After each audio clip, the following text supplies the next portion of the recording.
So here to get the evening rolling is Scott Feinberg.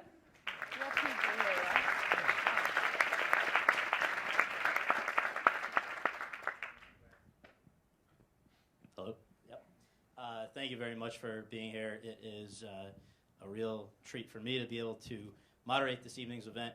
I had the opportunity to meet Daniel a couple of weeks ago, and also yesterday to see him in his play on Broadway, How to Succeed in Business Without Really Trying, and I encourage everyone to check that out if you can before he wraps up at the end of the month. But tonight, just to put this into some context, this evening's event takes place at a very interesting turning point in Daniel's career. The Harry Potter film series, which brought him to the attention of the world and has kept him very busy for the last 10 years, came to an end in July with Harry Potter and the Deathly Hallows Part 2, and which was, just for the record, the most critically acclaimed and commercially successful of all of the 8 films. So that came to an end, but even before that film opened, Daniel was already on to other things that are very exciting.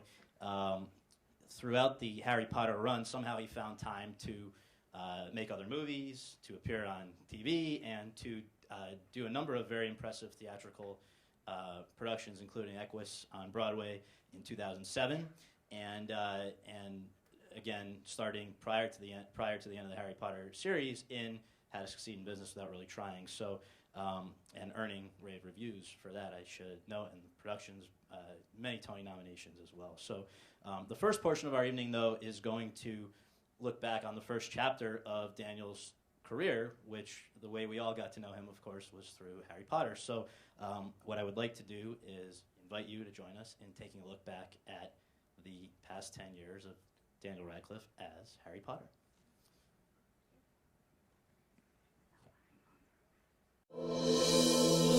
Did you ever make anything happen? Anything you couldn't explain? You're a wizard, Harry. I'm a what? There's no such thing as magic. Dear Mr. Potter, we are pleased to inform you that you have been accepted at Hogwarts School of Witchcraft and Wizardry. Wicked.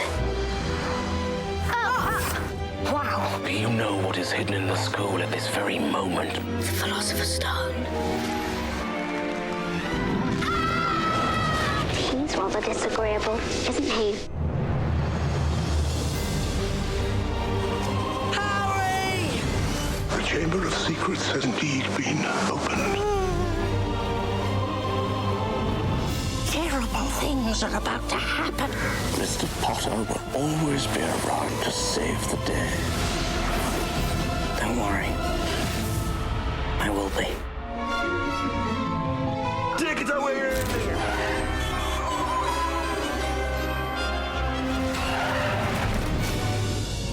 Sirius Black has escaped from Azkaban prison. You betrayed my parents. You're the reason they're dead. He was their friend!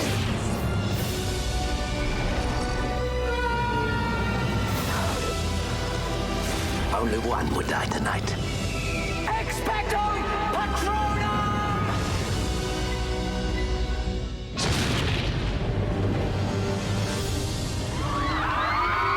The Tri-Wizard Tournament for a series of magical contests. Lovely do that. Only one wins eternal glory.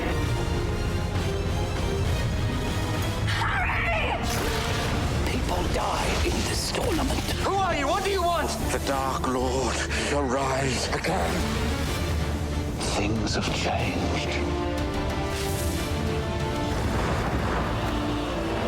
The Dark Lord approaches. He wants to build up his army again. You've told them what's building up an army that I want to fight. It's your turn now. We're forming some sort of wizard army. I will have order! Sort of exciting, isn't it? Breaking the rules. Look at me! You will lose everything.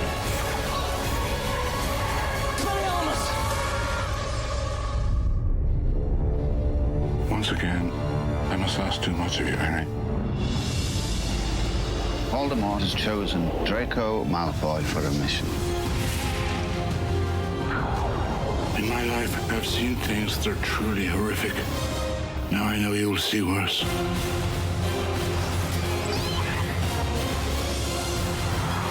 Take my hand. I have to do this. Fight back, you coward! Fight back!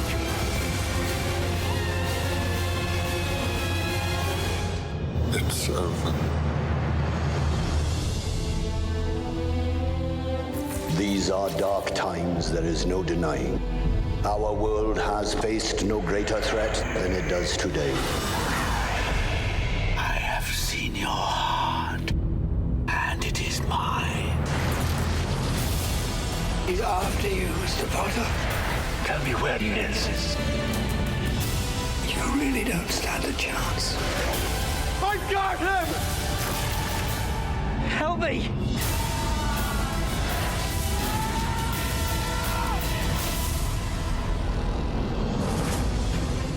You've kept him alive so that he can die at the proper moment. Bring him to me. If we find him, we can end this.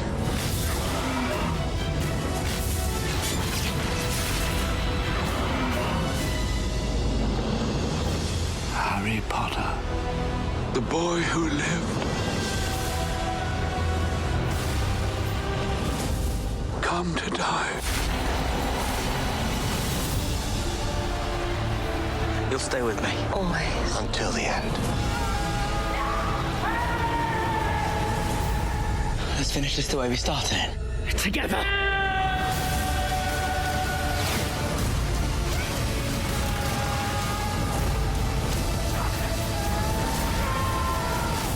Only I can live forever.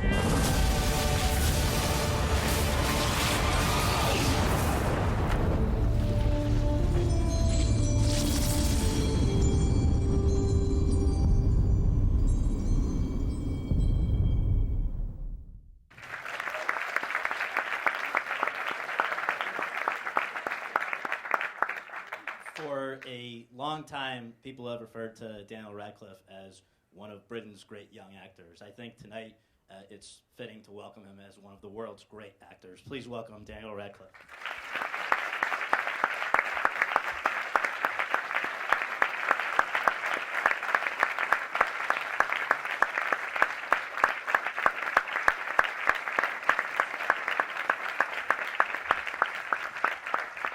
Thank you. Thank you very much. Just for the record, I'm going to keep this here, not because I'm checking my emails, but to monitor our time, because I know we're on a bit of a schedule. But first of all, thank you so much for fitting us in. I know, first of all, you've had a pretty packed schedule, 8 shows a week, and you're a little under the weather, so it's particularly nice of you to fit us in. So, Thank you very much for having me. I'll use the mic since it's here. I think to begin with, just an interesting question that I'm sure everybody wonders is, where did it all begin for you? Just where were you born? Where were you raised? What sort of a childhood before this all hit did you have? I grew up in Fulham, southwest London. I, to my mum and dad, who are also here, and I had a very, very happy childhood. I wasn't particularly good at school. I mean, in terms of the work I produced, I was very, very talkative, and I would, that was pretty much what all the reports said, was we like Dan, but he's crap at the work and he talks too much. So that was it really, and I didn't ever, I was never in a school play. I recently read on my own IMDb page that I apparently wanted to be an actor from the age of 5, which I don't recall being true. I think I turned round to my mum when I was 5 and said, I want to be an actor, and but I was 5. My opinion on what I wanted to be changed hourly. So it was never something that I was driven towards, and there was one point when I was sort of 10, no, I was younger, I was 9, and again, having not a great time at school, not a horrible time, but just not good at sports, not great academically, so just not feeling particularly special in any way, and just not very happy, I suppose, in that way. So it was a friend of my mum and dad's called Sue suggested to them, why doesn't he audition for David Copperfield, this BBC adaptation that was happening. And I, with no thought of me getting it, as just a thing of, this would be something he could do, which other kids in his class won't have done. That's a unique experience for him. Won't that be fun? And then I got it, and then it sort of all went from there, really. I mean, I now I can't imagine my life in any other industry. Well, another question. Did you first hear about the Harry Potter books the way the rest of us did when they came? I mean, how did it... what was your first introduction? Did you read them? I wasn't a big reader at all when I was younger. My dad read the first two to me, and I enjoyed them, but didn't really follow through and read the rest. So I wasn't kind of swept up in it the way everyone else was. And even then, I had that slightly belligerent mindset of everybody else is loving it. I'm not going to read them. Even when I was 9, but obviously I got the part and read them and devoured them, and then I am that kind of example of a kid who didn't read much, read the books, and then just started to have a real appetite for literature, and I am that story of Harry Potter got me into reading. Well, I think you've probably had to do this a million times, but I would like to ask you if you wouldn't mind, just to take us back to this night. I believe it's in 2000, when your father takes you to the theater. Yes. And in front of you are two interesting people, and what happened that night? Yeah, I mean, it's the story that has been kind of romanticized over the years. My dad was a literary agent in England, and through Norma Heyman, who was David Heyman's mum, who produced a film called Gangster No. 1, which my dad represented the director, Paul McGuigan. So there was kind of a connection to David Heyman through my dad to me already. And Chris Columbus had wanted to audition me because he'd seen David Copperfield. At that time, the deal was that it would be filmed over, you would sign up for the entire series, and it was all to be filmed in America. My mum and dad went, that's too big an upheaval to his life, no. And I didn't know that any of that had happened, and nor should I have. And then the deal had...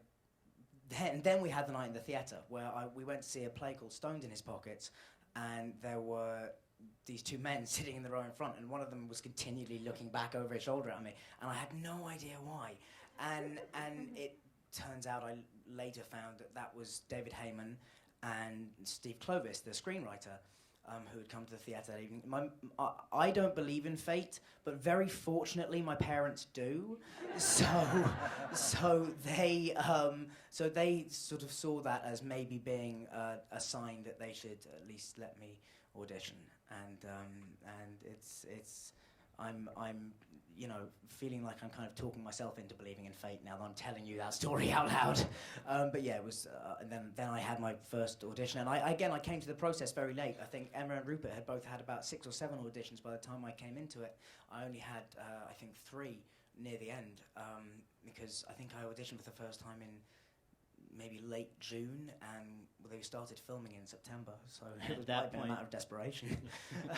By the time you were permitted to go on audition, they had decided they were going to do, you were only committing for 2? We're only committing for 2, but yes, that was the other part. Is when by the time that evening in the theatre happened, the deal had changed so that it would be signing on for only 2 films, and they were both going to be filmed in England. So that was, yeah. So how did you find out you got the part? Where were you? What happened? I was in the bath, and as I have said many a time, it is true. I was in the bath, and my dad came in and told me the news, and it was very. I was just very happy. I had no idea. I'd done well. I didn't know any of this would happen. Like that was it. That was all it was about.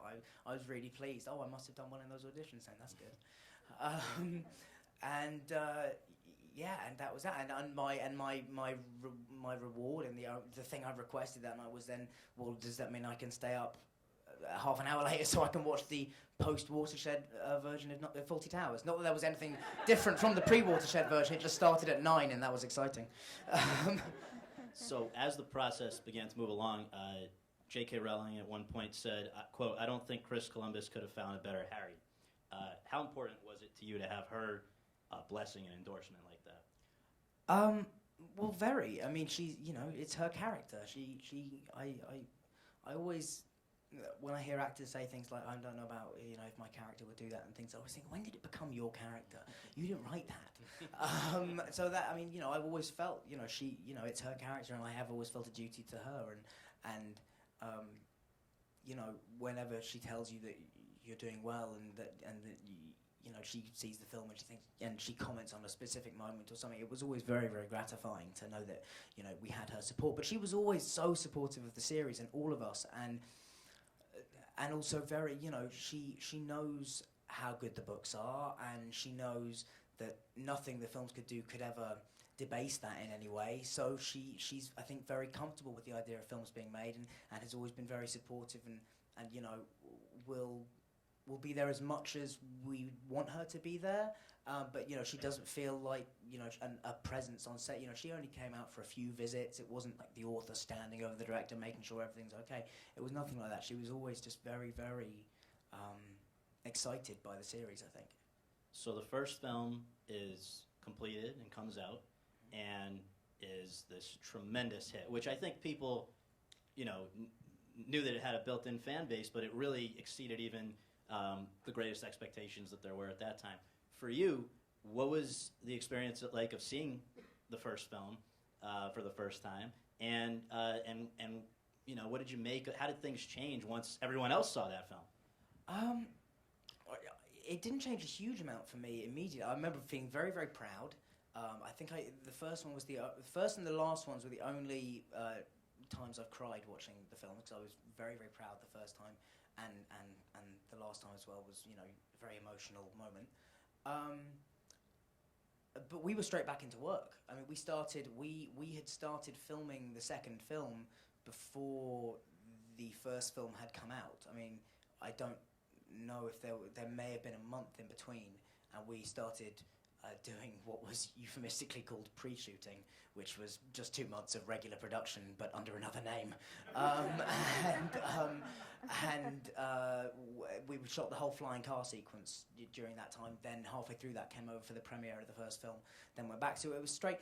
I mean, that's what I mean. It's always very hard for me to talk about my experience of the Harry Potter phenomenon, because I really don't have one.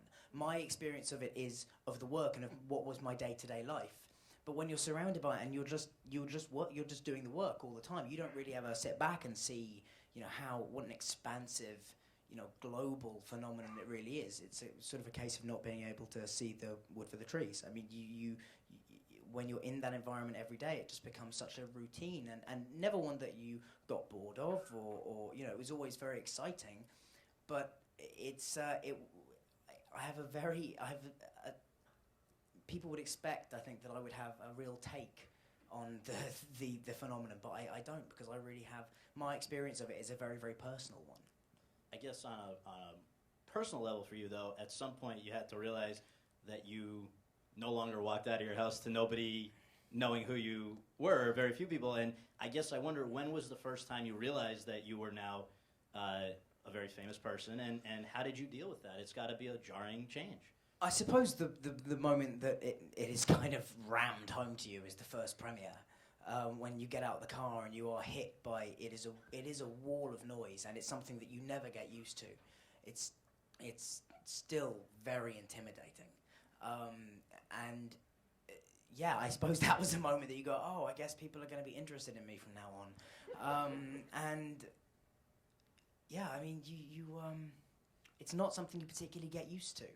It's very strange to me still that people are interested in me, and that I forget, because it's just my life, and I've had a wonderful life, but I don't automatically assume that everybody else is going to be interested in my life, but invariably they are. It's a strange world that you live in once you become famous, because I hate using the word famous, but that's what you are. ultimately, when you do all those premieres and your face is out there. But it's also quite a slow process, because you don't walk out the door one day and suddenly it's like that scene in Notting Hill where you just have hundreds of paparazzi. It's not like that. It's a very slow process of, you know, one person will recognise you every so often. And so, you know, maybe if you're going to a crowded place, maybe start to wear a baseball cap. And then it just kind of escalates. So not that the disguises don't get ridiculous the longer you do it, but you know, it's something that you just, it's not a case of you wake up one day and go, oh right, I need to, you know, be careful about where I go, or you know, it doesn't happen like that. It's quite a slow, gradual process of realizing, okay, I have to, you know, I'm going to be recognized from now on. I think that everyone would agree that the dignity and the class with which you have dealt with it has been really amazing, especially when you think about the way a lot of other people have handled even lesser degrees of hoopla around their lives. And so my question, you know, is there anything, though, that today you would like to go back and say, if you could have advised 11-year-old Daniel Radcliffe about what you were getting into, how to go about it? Is there anything that you would tell him? I don't think so. I mean, I think I'm proud of the way I've, you know, gone through my life, and I don't think I have, you know, obviously I'm a teenager, so there's a ton of stuff I regret, but but you know, I've benefited from all of that ultimately by learning from it. So no, I don't think there is any advice I would give myself other than try and shorten your signature. Your handwriting's terrible anyway. You don't need to scrawl your entire name. But no, other than that, not particularly. It's one of the things I'm proudest of the film series is how we all maintain, and it was about, but it's reflective in not just the fact that we didn't all suddenly stop caring about the work and go off the rails and all those things that people expected or, you know, feared would happen. It comes from the fact that we always cared about the work because the crew always cared about the work, because every day when we went in there, you know, that's what I feel this series is remarkable, because it's a huge multi-billion-dollar studio thing, but which all has connotations and can, when you say that to somebody, can make people make it sound like it was just a kind of a factory process of churning these films out. But there was so much love and care put into all these films, and it was because we all were growing up together. There were a lot of people that, not just in the cast but in the crew, that were there for 10 years, and so you've invested time in something and you want it to turn out well, and everybody, or you know, 99% of people took a huge amount of pride in their work. I'm sure there were a couple of people for whom it was just a job, but for a lot of people there was a real level of care, and I think that we all knew that the way we conduct ourselves in our own lives, you know, we are ambassadors for not just these films, but for all the people that work on them as well. I think we all took that seriously and wanted to do well at that part of our job, as well as, you know, do well on set. The next couple of questions, I'd like to focus on some of those people that you worked with.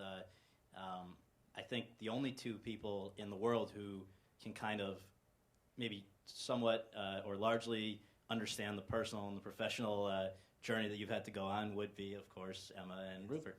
And so I just wonder, when you first, if you remember the first time you guys met, and just did it click right away, and how did things evolve over these 10 years? Yeah, I mean, we auditioned together. Once we did like a chemistry reading where they got us all together to see if that trio worked. And then there was, you know, they auditioned with another Harry, and we auditioned with another Ron, or, you know, so on and so forth. And what I remember more clearly than that is that our first photo shoot together, when we had been cast and it had been announced, we went and had a photo session with Terry O'Neill. Yes, thank you, Dad. And he wonderfully, throughout the entire thing, referred to us as boy with the glasses, the other boy, and the girl. and I think we all found that quite funny. And then the second thing, we flew up to Newcastle, to where we were filming near there, and it was I believe it was Rupert's first time on a plane. And we all flew up to Newcastle, and then we went to from there, we got a minibus to Goatland, where we were filming the Hogwarts Express stuff at the beginning. And myself and Rupert and Emma all sat on the back of the bus and pretended that we were running a radio station, and were just playing around. Because that's the thing, that whole montage of the films that you saw at the beginning, that's not... When I don't look at, I don't even see the films when I see that. I don't. It's not about it. It's hard to say because it's not really about the work. It's just about that was my life, and I loved it, and that was every day, every one of those scenes. I don't even see the scene. I see what was happening that day, what was going on. You know, it's still very, very vivid. So it's just a huge collection of amazing memories, really. I think another noteworthy thing about the series was that you worked not with just one very good director, very great director, but with a number. And just to go over that, Chris Columbus did installments 1 and 2. Yes. Alfonso Cuarón, number 3. Mike Newell, number 4, and then David Yates. Yes. And I just wonder, can you share any recollections about was it very different from director to director, or I gathered from listening, I think, to an interview with David Heyman that they actually went to unusual lengths for directors to work with each other to make that transition as smooth as possible. I have some inkling that happened. I don't know a huge amount about what the directors... I know that they were always very, very open with each other, because all of them, other than Chris, knew what it was like to come into this world, and it's probably quite an intimidating world to come into. They all were very, very different. Chris Columbus, I don't think there was would have been anybody better to start the series than Chris Columbus. Not only... I also have to say, and I always say this about Chris, no matter what people say about Chris, you will not find a crew anywhere in the world who want to work harder for a director than people do for Chris Columbus, because he is such an enthusiastic, energized, wonderful human being, as well as, he got 3 11-year-old kids enthusiastic and happy and excited to be at work every day for 2 years. That is no mean feat. He was a remarkable man, and also what I have to thank him for is, I have now just I love film sets. They're an incredibly nostalgic, romantic place for me. I love the whole of the filmmaking process, and that enthusiasm and that energy is something that I learned directly from Chris Columbus.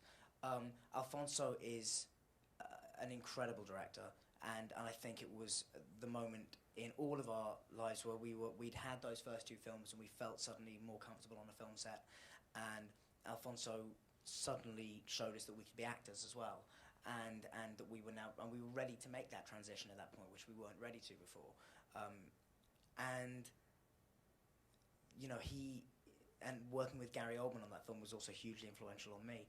And Alfonso did something amazing for the series. I think it's probably it was one of the most important moments in the series, because he had just directed Y tu maman t'aime bien, and he was suddenly, we went from being it was Lord of the Rings and Potter at the beginning, and Lord of the Rings was we were kind of the mainstream, not quite so cool cousin sort of thing. And then Alfonso came on board, and he took us in such a dark, different direction. And suddenly we weren't just another fantasy series. Suddenly, because they saw that David Heyman, our producer, whose idea Alfonso was, wanted to take the series in a dynamic, interesting way. And he did that for that, and he made an amazing film.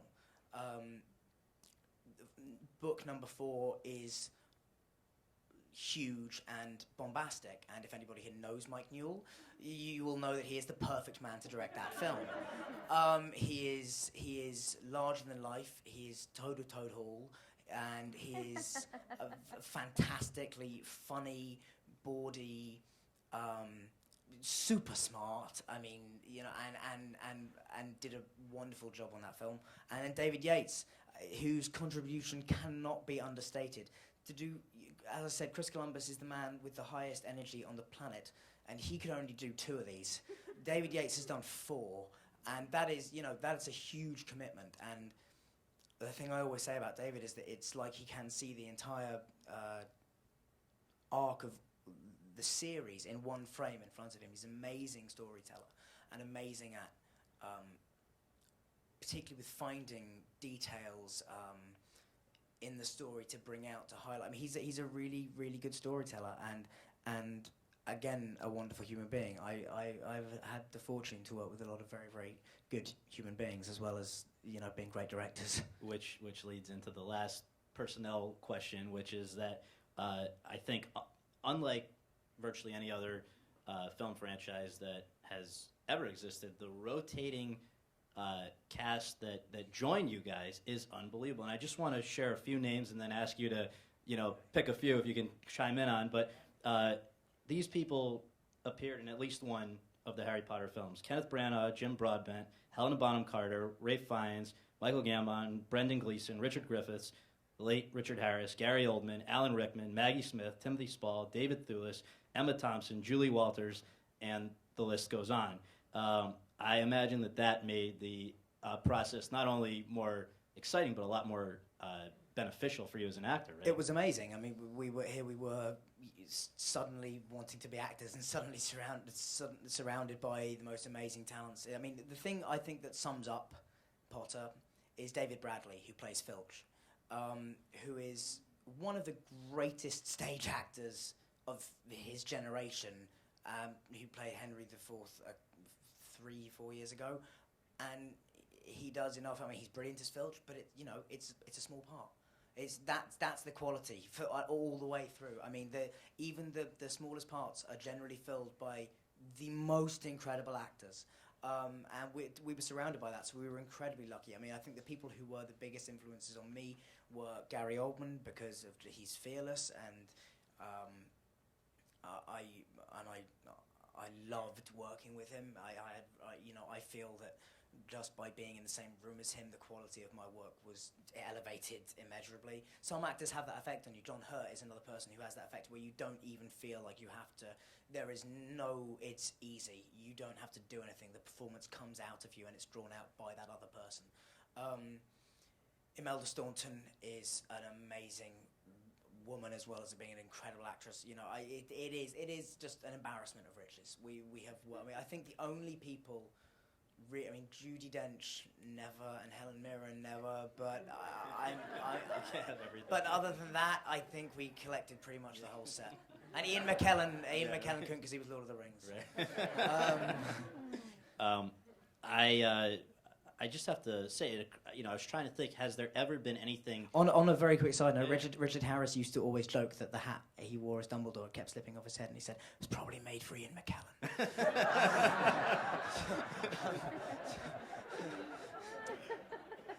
I was really thinking if there has ever been anything like this where we have watched actors grow up over a number of years in a character, in the same character.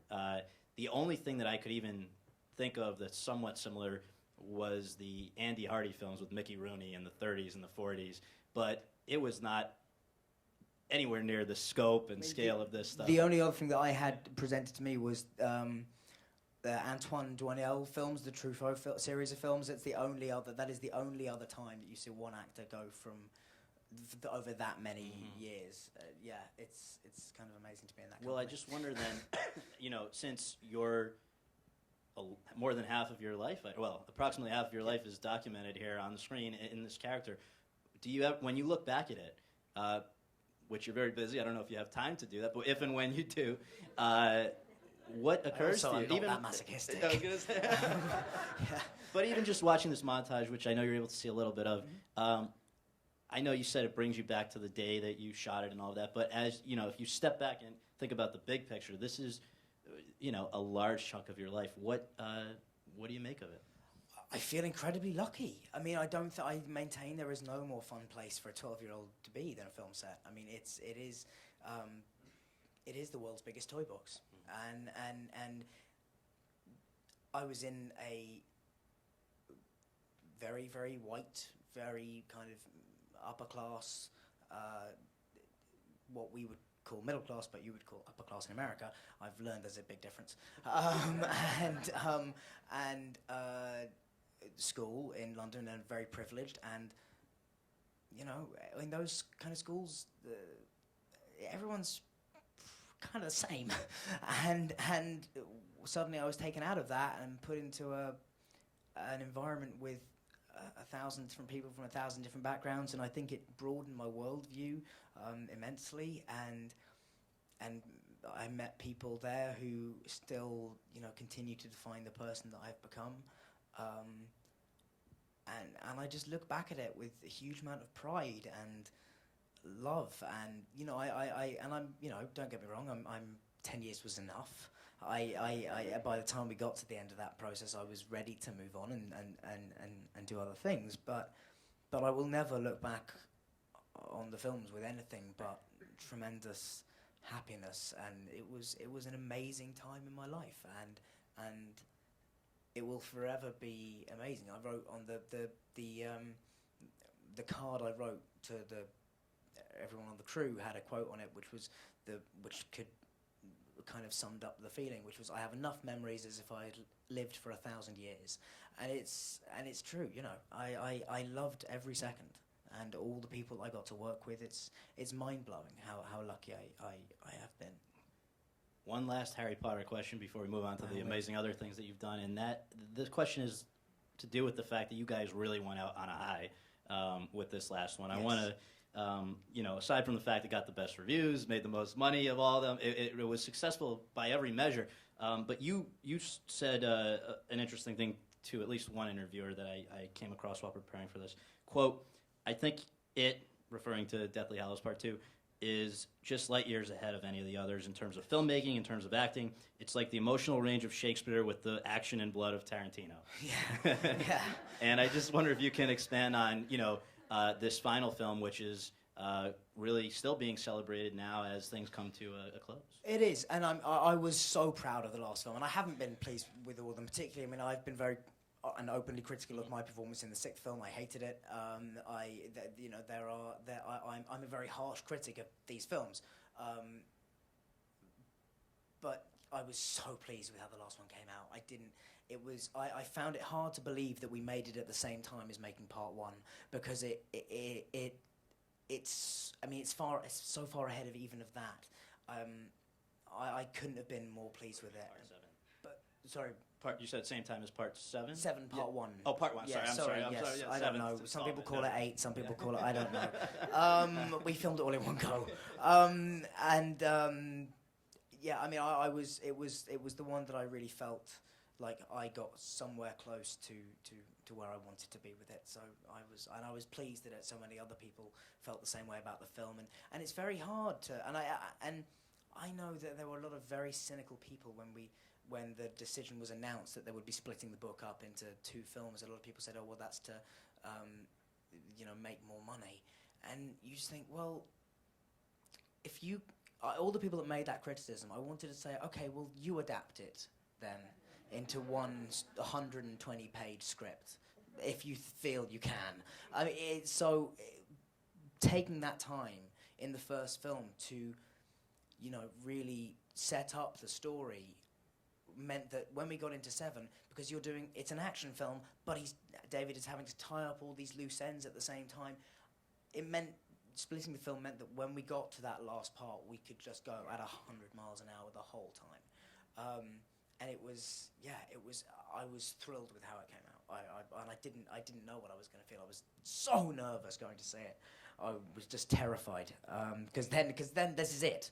You know, that's it after that one. I don't get any more chances. So it was. I felt I kind of got close on the last one. So, well, what I would like to do now is introduce a few clips that I think illustrate your versatility as an actor. And the first one, what we'll do is we'll play a clip and then hopefully, you know, a question or two about it and then move on. But the first one's from Equus, in which you played Alan Strang, a stable boy who has a twisted interest with horses, in horses, we could say, without blowing it too much. And played it on West End and Broadway. 2 very, you know, strong reviews. It's always weird when they film stuff on a stage. I always want to say that at that point. I think that should be the end of the technical issues, because I think the only way we could get that was on VHS. So Oh, that might really? be so Yes. shows that we got to keep up with the times. No. But yeah, it's always I find watching myself very painful. I don't know if any of you noticed that. I don't enjoy watching or listening to myself. So if you see me cringing, it's perfectly normal. Don't worry. So, in this case, obviously, by its nature, a very dark character.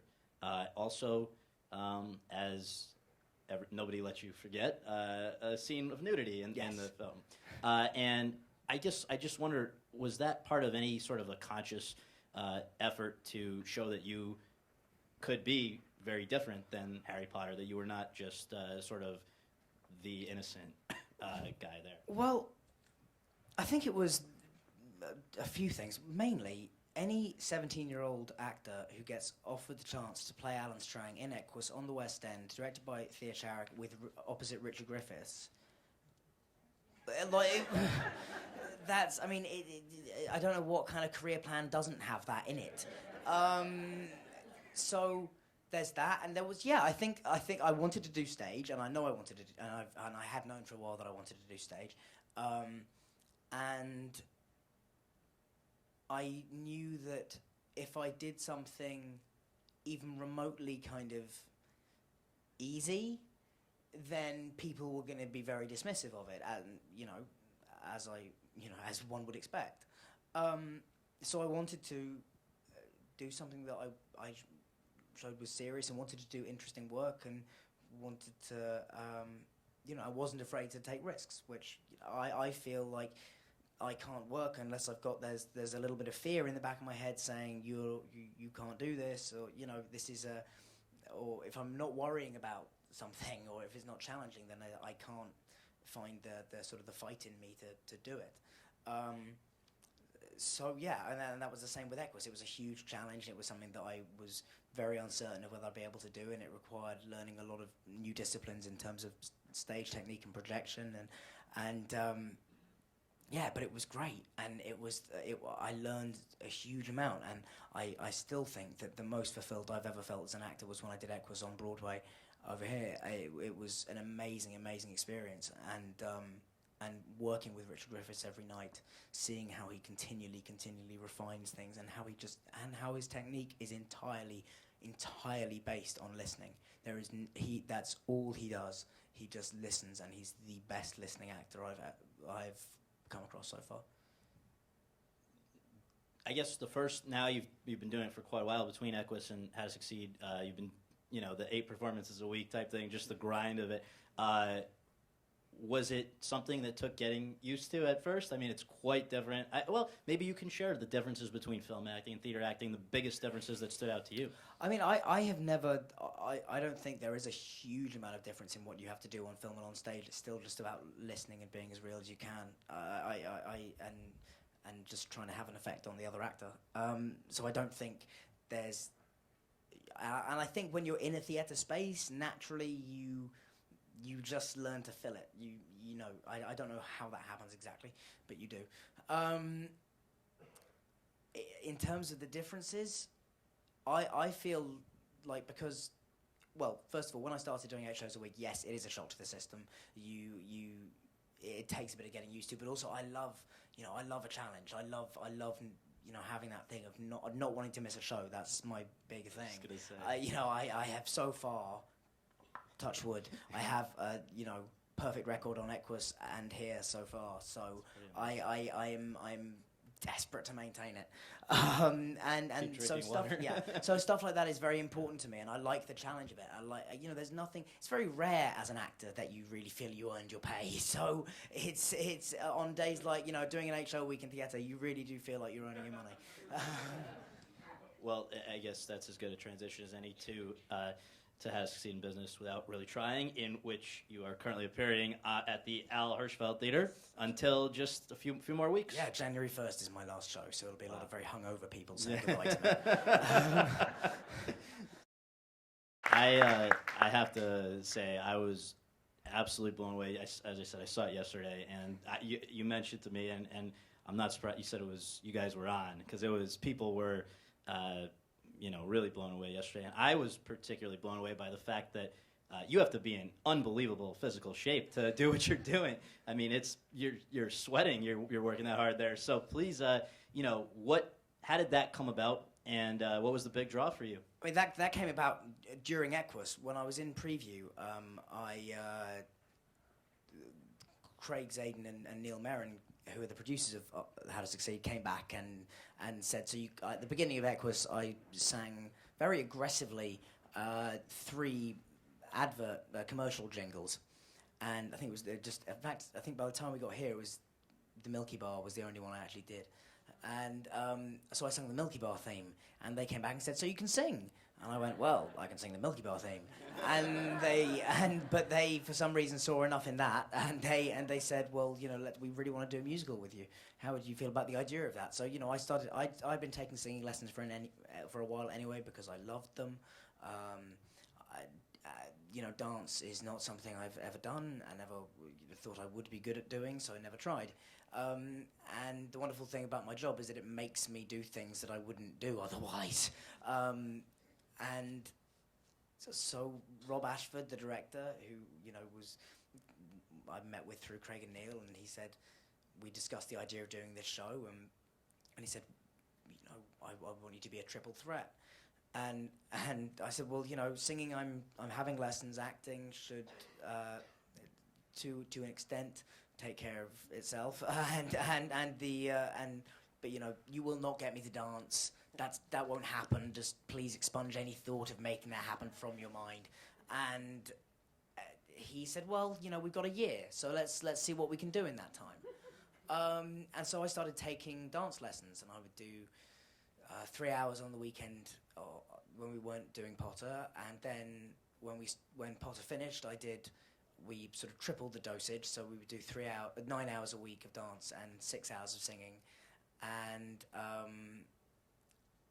you put enough hours in, eventually something happens, and there was never a point where I was like, oh, I've got it now, I look good dancing suddenly. It was mainly 11 months of fear. And then we got an early preview of some of the choreography, and I started learning it, and suddenly I was like, for the first time, just that month before we came over, I went, oh, yeah, I looked good. For a split second then, I looked good. And that was it. It was a lot of training, and I do feel, my proudest achievement, and I don't brag about stuff, but I have to tell you this because you have to know that this knowing me as I know me, I know how ridiculous this is. I'm an uncoordinated mess. And this year I was nominated for an Astaire Award. Awesome. Like, that is the coolest thing that may ever happen to me. I think one thing that should be noted is that just looking around the audience yesterday, and from what I gather from talking to people every night, there is such a diversity of people that come to see you. And from kids who are so thrilled thinking they're coming to see you because they know you in one way and come away blown away that you're capable of doing such a different thing than they ever imagined, to, grizzled people who've been going to Broadway for years and you re-energize them about it. What is it like for you to sort of now, unlike the movies where there's not an instant response from your audience, you have to wait months and sometimes years, here you feel it every night, you walk out, and whether you like it or not, there are going to be people waiting to, bother you, nag you about things and compliment you and everything. Is there something gratifying about that? There is, but that's the test. That's the test of yourself. It's all very well doing it the first couple of months where you've had previews opened and audiences are full and it's a full house all the time and it's like a rock concert and they're screaming and laughing at everything. And then then the middle of the year comes and everyone who was really, really excited about the show has now seen it. So that's when you start to have to rely on the show being good enough to draw other people in. And obviously there is a huge fan base that comes with Potter. There's also a huge people who want to see a Pulitzer Prize winning musical. And I think we're very lucky because we have a huge amount of young energy in the audience, which filters through to the grizzled people who may not be as excited to come back coming to the theatre. But I think there's a thrill of seeing people who clearly get on and have a good time together because we're a very happy company, and also I think there's something very exciting and thrilling about seeing people working really, really hard and loving it. That's, in Brotherhood, we are all, and it's not just me, it's all those dancers, all those boys are exhausted. We are sweating buckets, and, but we're loving it, and it's a pleasure to dance. And I know there is a fairly good chance I will never get a number like that to dance in my career again. I mean, it is a really show-stopping, amazing number. And so I have to remind myself even more. And, because the things you learn about yourself is, it's all very well when you have those 1,000 people audiences, but when, can you do it? Can you still make it fresh when there's 500 and something people out there in a 1,400-seater house and you're hearing the echo of your own voice? Can you still find a way of making it fresh and fun and getting them to enjoy it? Because for somebody, it's their first time. Exactly, because for somebody, it's their first Broadway show. Show very quickly a clip of Daniel's next film, which is The Woman in Black. It's going to be released next year. It is an adaptation of the book. The Susan Hill book, which is also inspired now has been running for, I think, 22 years, the stage play in London. Just, one question, we were just saying one question about this, and then we'll take 3 from the audience, then you're free. Okay. Just... how did this come about? Is this something that it's been in the works for a while? I read the script for this 4 hours after I did my last shot on Potter. Oh, wow. We finished filming on, I think, July 29th of last year was my last official day. And I was on a plane to come to LA to do my first round of meetings, which I'd never done before, ever. It always surprises people, I've spent combined, I've spent 10 days in Los Angeles in my entire life. So, yeah, I mean, I met the director shortly after that, and we were on the same page and wanted to make not just a horror movie that would make people jump, but also something that was a comment on grief and, a character-driven horror film, which I don't think there are too many of anymore. So in the mold of something like The Others or The Orphanage, and it was a pleasure to shoot, and it was so exciting to be doing something different. It really was. All right, we have time for 3 questions, and we're going to begin. If you'll just wait for a microphone to be brought to you, we're going to begin in the back here. Thanks. Hi. As was mentioned, the cream of British talent is in these films, and I was just in the Harry Potter films, and I was just wondering, was there a point somewhere along the line where that really hit you? Because you, at 9 or 10, you must not have known the resumes of all these actors, and I was just wondering, was there some point where it suddenly started dawning on you who these people were in terms of the history of British acting, and did that at all intimidate you or your colleagues? Well, even on my first ever job, David Copperfield, which was directed actually by Simon Curtis, who's just directed My Week with Marilyn. With Emma. He came up to me on the day of the read-through. Now, on that film, on David Copperfield, we had Maggie Smith, Ian McNeice, Bob Hoskins, Paul Whitehouse, Imelda Staunton, an amazing cast. And I remember he said to me, "You won't work with a better cast than this." in any other case, he would have been right. And I remember the first time I met Maggie Smith, I knew she was Dame Maggie Smith, so I went up to her and I said, "Would you like me to call you Dame?" When I was 9, which I think she found very endearing, and I was in her good books ever since. So I don't think, I think that from a young age, having worked with people like her who I'd heard could be scary, but who, I never found that. I was always very, and they were always really generous with us as well. All the adult actors on the films were always very, very generous with us and kind to us, and so it never really felt like an intimidating situation. I think the most intimidated I ever was when I first met Gary Oldman. I was terrified because I just recently watched almost all of his films when I heard he was going to be in it, so I was terrified about what I was going to find. But yeah, I mean, he ended up being a huge influence. go to this gentleman in the middle. Yep. Maybe we can just pass the mic down.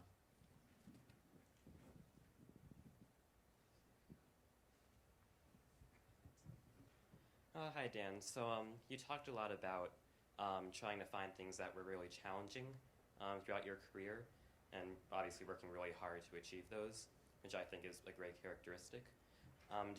What do you think was the toughest thing that you encountered in your career, just like an adverse moment that you didn't think you'd be able to overcome, but that you were able to do in the end? Well, I think I never truly believed. I think looking back, I think, how did I do Equus?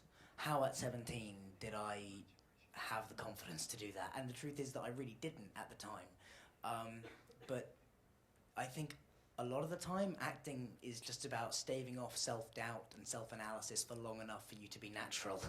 And that's what, I mean, Equus was hugely liberating for me, because I was tackling material that was, by anybody's measures, was seriously heavy, and to have succeeded in it in the way that I felt ultimately that I did, was an amazing experience for me, because that was a challenge. And actually, similarly with the dance, there was never really a moment when I thought to myself, okay, I'm going to be taken seriously as a dancer on Broadway. And so those are a couple of things that I definitely had real doubts about that have come good.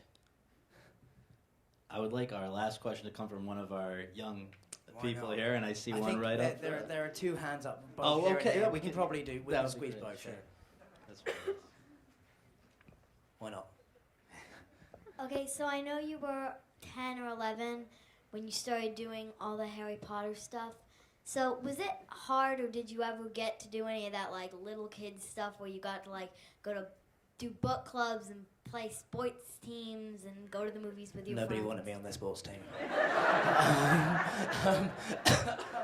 Yes, I did. I did get to do all that cool stuff, but I also got to do it on set, which was that was one of the cool things. I did all the same mad kid stuff, like climbing on stuff I shouldn't have been climbing off, and getting dirty. But I was just doing that in costume, so it just annoyed people a lot more than when normal children do it.